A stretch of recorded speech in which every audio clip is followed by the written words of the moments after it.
Welcome to the show. Today's guest is William Acosta, who's the founder and the CEO of Equalizer Investigations and Security Services, leading a team of ex-federal, state, and NYPD detectives on high-stakes criminal defense and international investigations from New York to Bogota. Welcome to the show, sir. Welcome. Thank you, Danny, for the invitation. Absolutely. I'll let you give a little bit of a better introduction to get to know you a little bit, where you come from and what you do. Basically, I'm a first generation immigrant.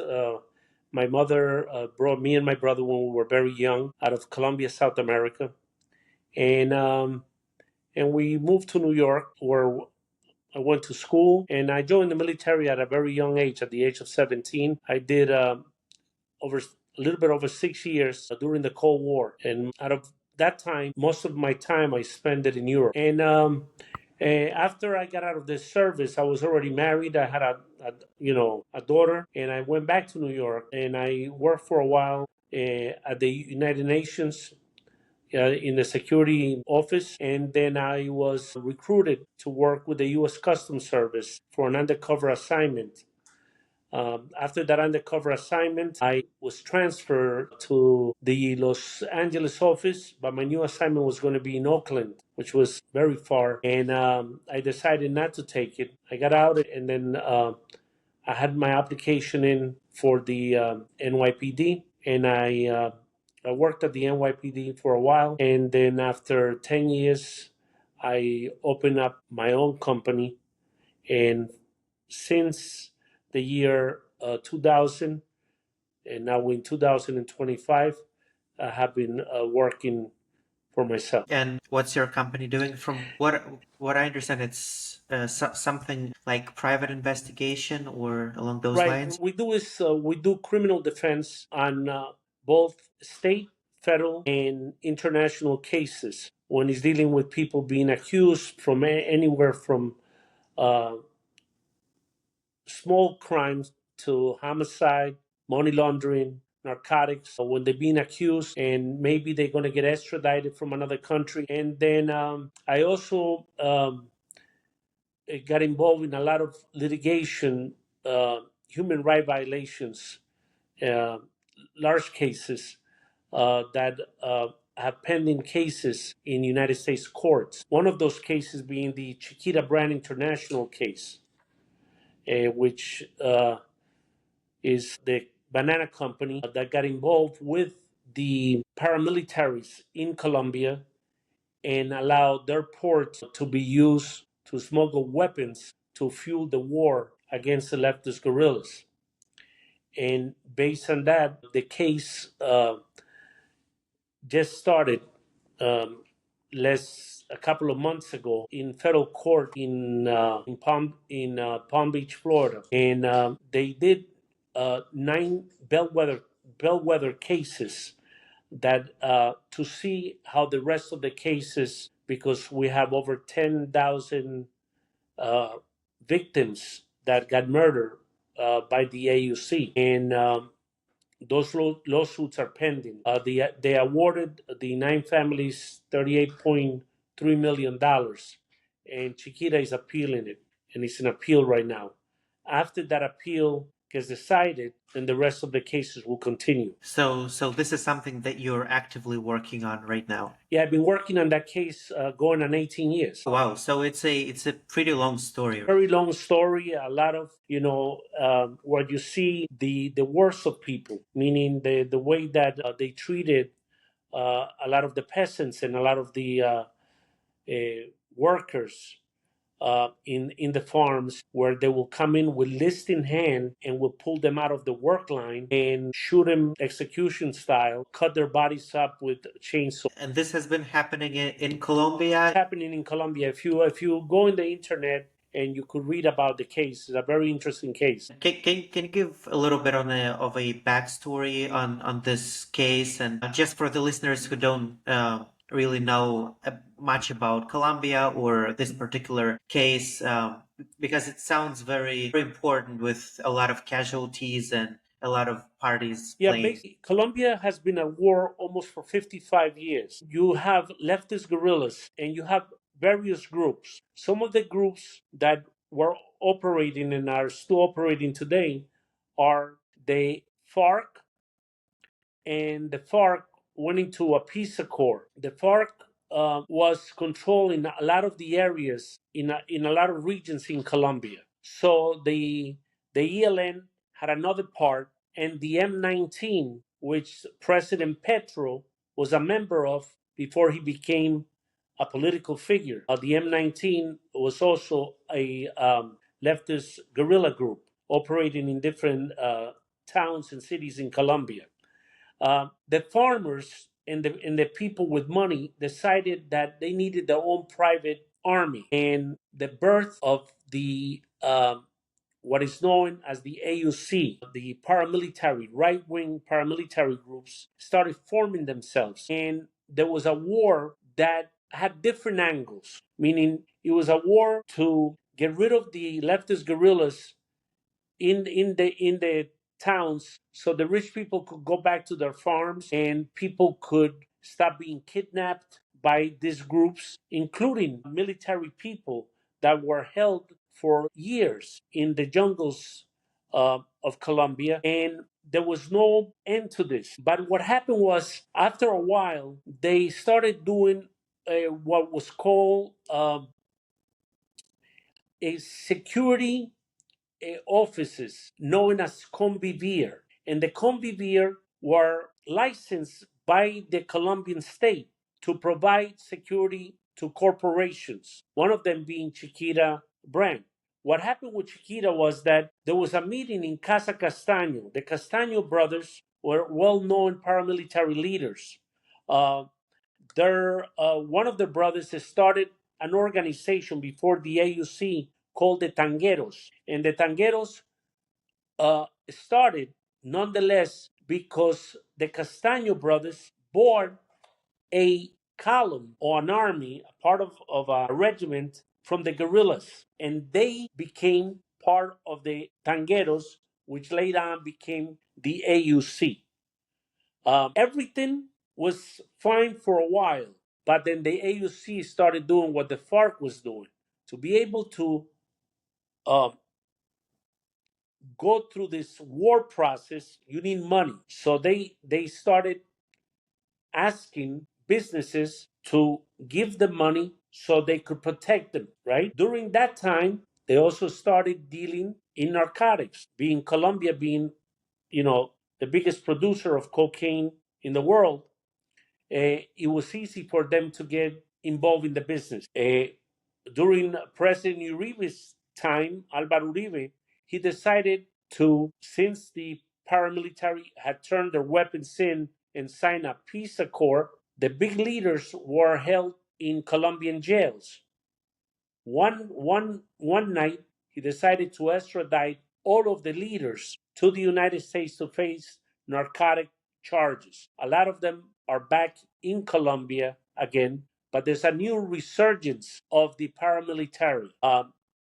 And they go by other names. Some of them call it Clan del Golfo. Some of them call it Águilas Negras, the Black Eagles. Some of them, whatever, whoever is operating in the different region gives it a name, but it's all the same paramilitaries. Now there's a big war going on for the control of the Catatumbo region in Colombia. The Catatumbo region is a very strategic part because the Venezuelan Cartel de los Soles, Venezuela is used by the Colombians, them the product goes into Venezuela through that region and the Zulia region and goes into Venezuela, and the Cartel de los Soles then distributes that up through Central America, into Mexico, and then into the United States, or in other routes to Europe. The Cartel de los Soles is led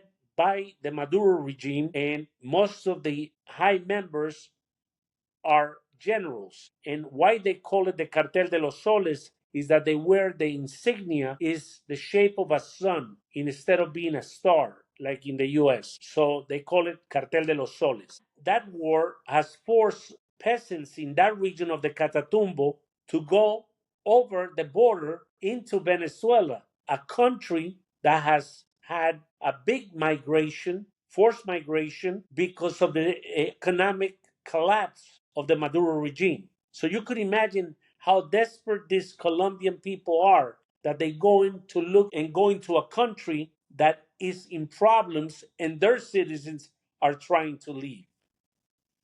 So, um, that is why I do a lot of writing with my my good friend Jesus Romero, and we joined the Miami Strategic. Is a think tank um, that Dr. Marrero is in charge of, and we've been doing a lot of writing and getting people to see that whatever affects Latin America, whether it's from Central America all the way going down to the Patagonia region of Argentina, has big consequences when it comes to the United States national security. Um, Everything has an effect that will then become a problem for the United States.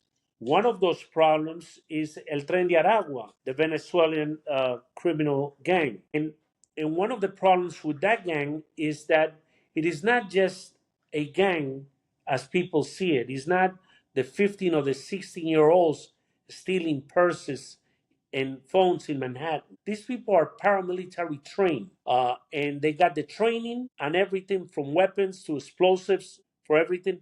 And their job in Latin America, into the United States, and now in Europe is to destabilize democracies. And it was a wake up call that because of the amount of people that the Biden administration allowed to go unchecked over the border, thinking that they were doing a right thing, it became a national problem.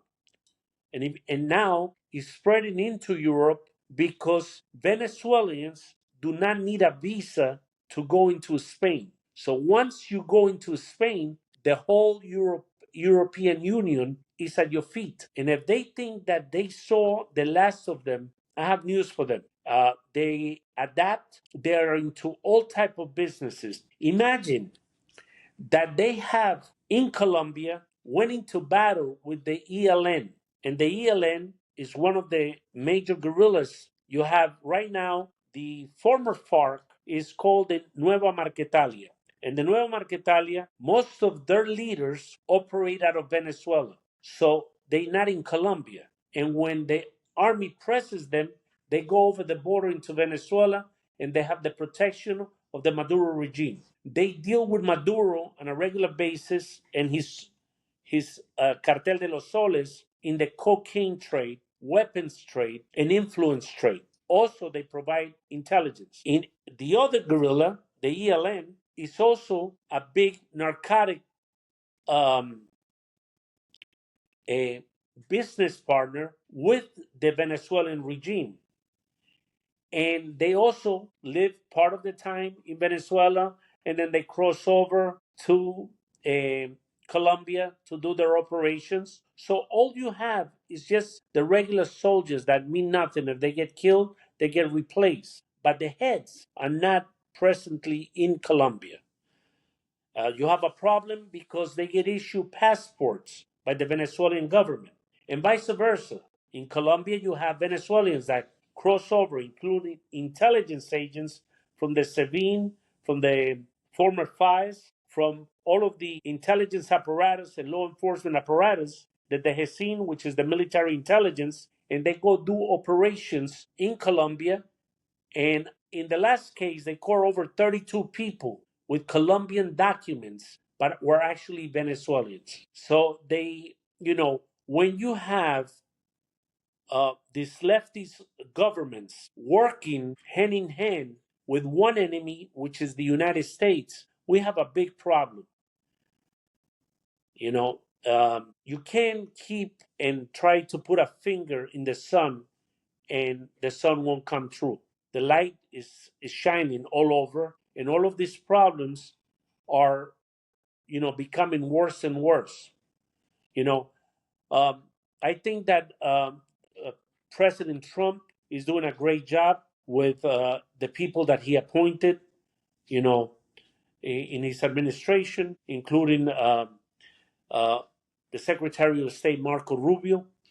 Um, they did a great thing this, in this last weekend, where we got 5 people that were being held hostage uh, in the Argentinian embassy in Caracas, and they were part of Maria Corina and Edmundo Gonzalez, the elected president of Venezuela, and they couldn't leave.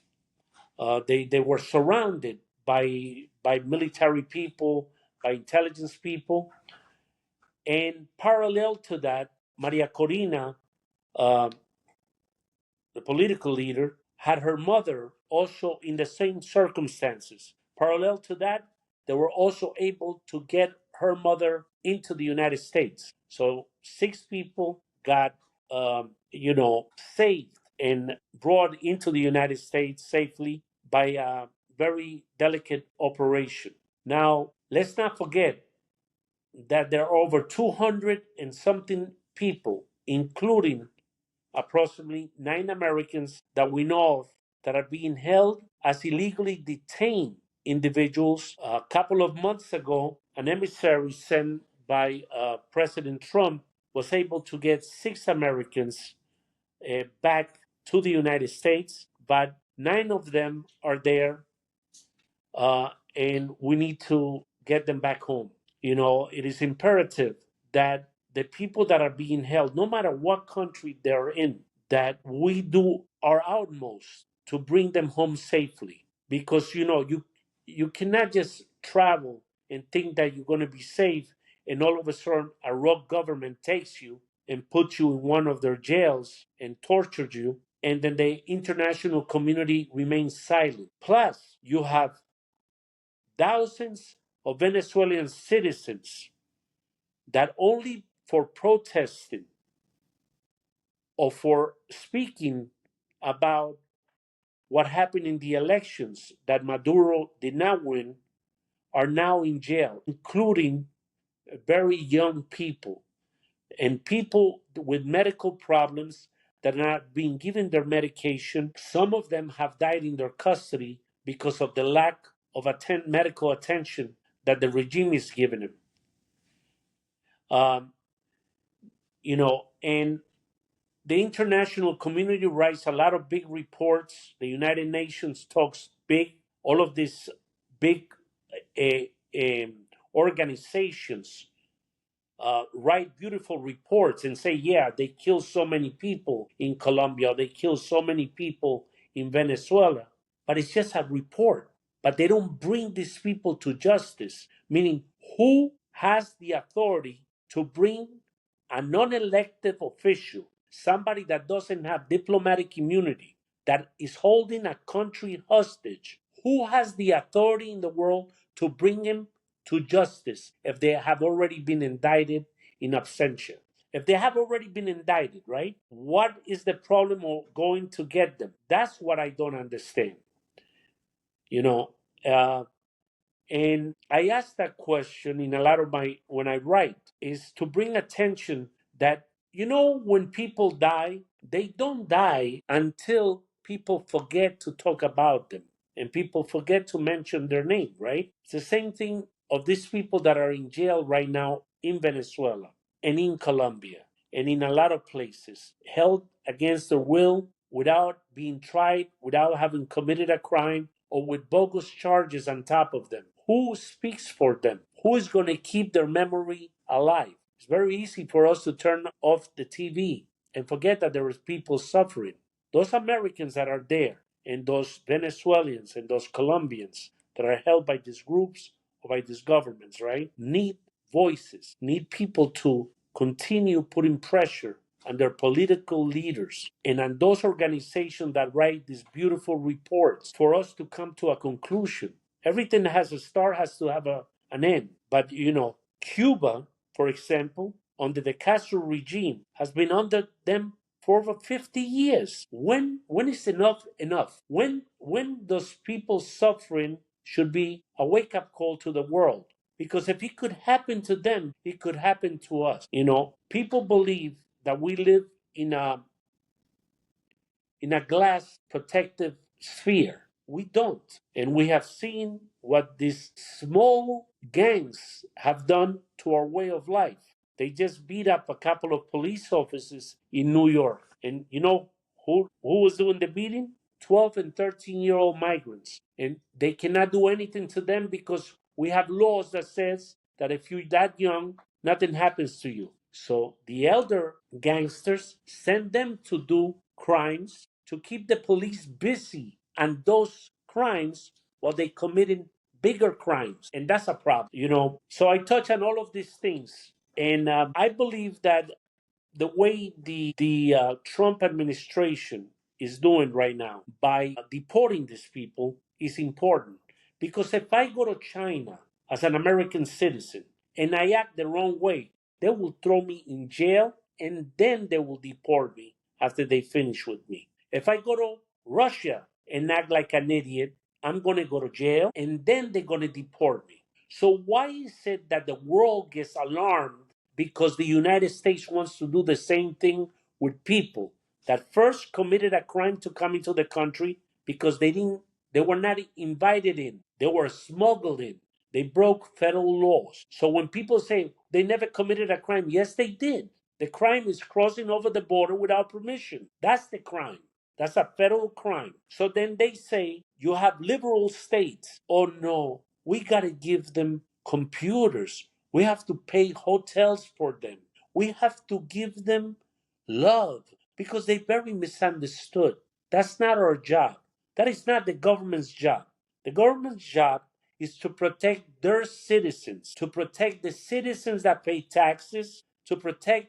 We have enough criminals in our society in the United States. We don't need to import more criminals. We can't deal with the criminals that we have.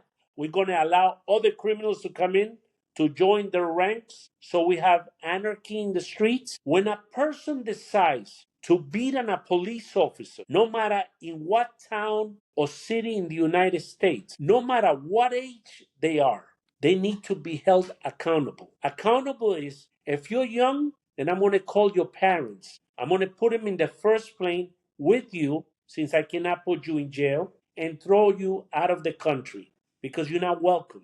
You don't know how to behave. If you come into my house and you act like an idiot, I will throw you out of my house. I have that right? I'm paying the rent. I'm the owner of the house. I let you in. If you act like an idiot, I'm going to ask you to leave, right? If you don't leave, I'm going to take you and throw you out by force. But this stuff that regular media is selling, that, oh, he's a poor guy. He got deported.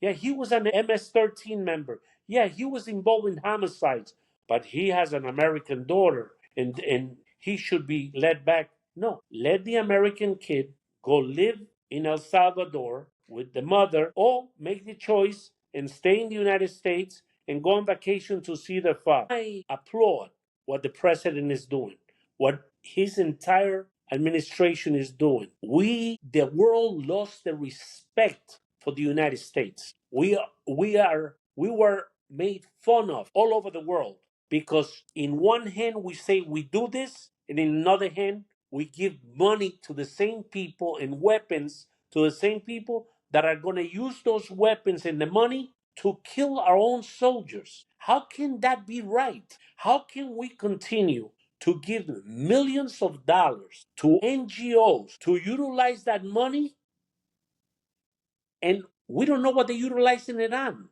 They could be utilizing it to train terrorists. They could be utilizing to buy weapons. There was no accountability. It was like the piggy bank of the world. Here, let's give money to everybody. No. Okay, I believe there's a lot of leftist people in the media. Why do they believe that the United States owes the world and embed people everything? Why do we have to do that for people? I am not saying not to feel for people that are being prosecuted in those countries, because there are legitimate cases of people that apply for political asylum. But most of the applications, and I have not seen them, Danny, but I could tell you what the applications say. If they come from Colombia, the FARC is after me. But when you look into the case, they never had any dealings with the FARC.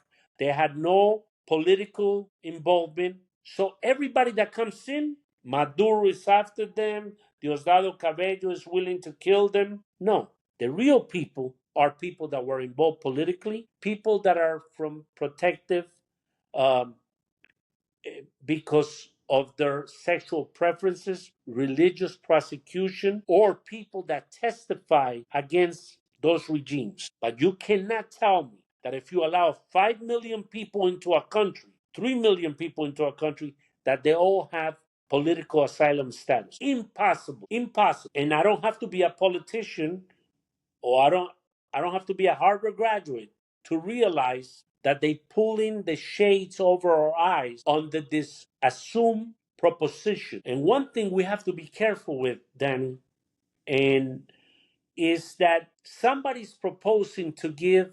$1,000 to immigrants if they go back to their country, and they will pay for their flight back with their family back to their country. Germany tried to do that in the early 80s with the Turks. They were giving Deutschmarks, 15,000 Deutschmarks. There was no euro at the time, right? And what they will do is that the families will pack a couple of bags and go to Turkey on vacation with their 10 or 15,000 Deutschmarks, right? That was a lot of money at that time. And then in a couple of weeks, they will move out of the place they were living and go into another area in Hanau or Frankfurt or Heidelberg or whatever city they wanted to live in, and start like new. Well, they ran dry out of that money. The program did not work. Now, just because you're deporting people back to their countries, that doesn't mean that they cannot come back into the United States. Because if they came back, if they came in once, you could make it a little bit harder. But believe me, that whole area is full of tunnels underneath the ground that are not in plain view. And if you have enough money, you will come in. Why? Because the same way narcotics are smuggled into the United States, those same routes are used to smuggle people. Not everybody gets wet when they come into the country. That's people that just don't have enough, and they have to pay, $5,000 or $3,000 to a coyote to cross you over. Now, the Tren de Aragua realized that there was big business in smuggling people out of Venezuela. They did it throughout South America. Then they took the business from the Mexicans that had the smuggling routes, and they themselves have routes now. So you have them controlling illegal gold mining. You have them as the private paramilitary army of the Cartel de los Soles. You have them in a lot of cities throughout Latin America. You have them controlling prostitution. You have them controlling smuggling and all types of other vices and crimes. They have a thing called gota gota, which is they lend you money with very high interest rates, and is a way for them to launder their proceeds, their dirty proceeds. And then they have illegal lotteries. They have all type of scams. Okay, so last week they arrested a guy in Colombia with millions of dollars in properties, and guess who he was? One of the money men for the El Tren de Aragua, the TDA. He had a collection of roosters, fighting roosters, $10,000 each rooster. But he had hundreds of them. Mansions, all types of buildings, all types of cars. So it's not the little kids that you see running around in Manhattan. Thank you, William, for, explaining all of this situation and how, the situation back in Colombia and Venezuela translates into the U.S. national security and how it corresponds with immigration and deportation stuff.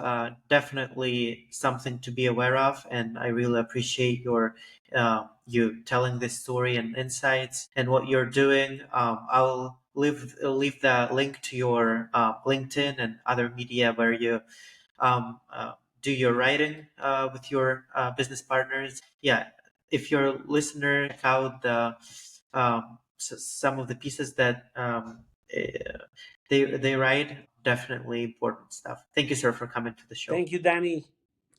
Thank you for the invitation. Appreciate it.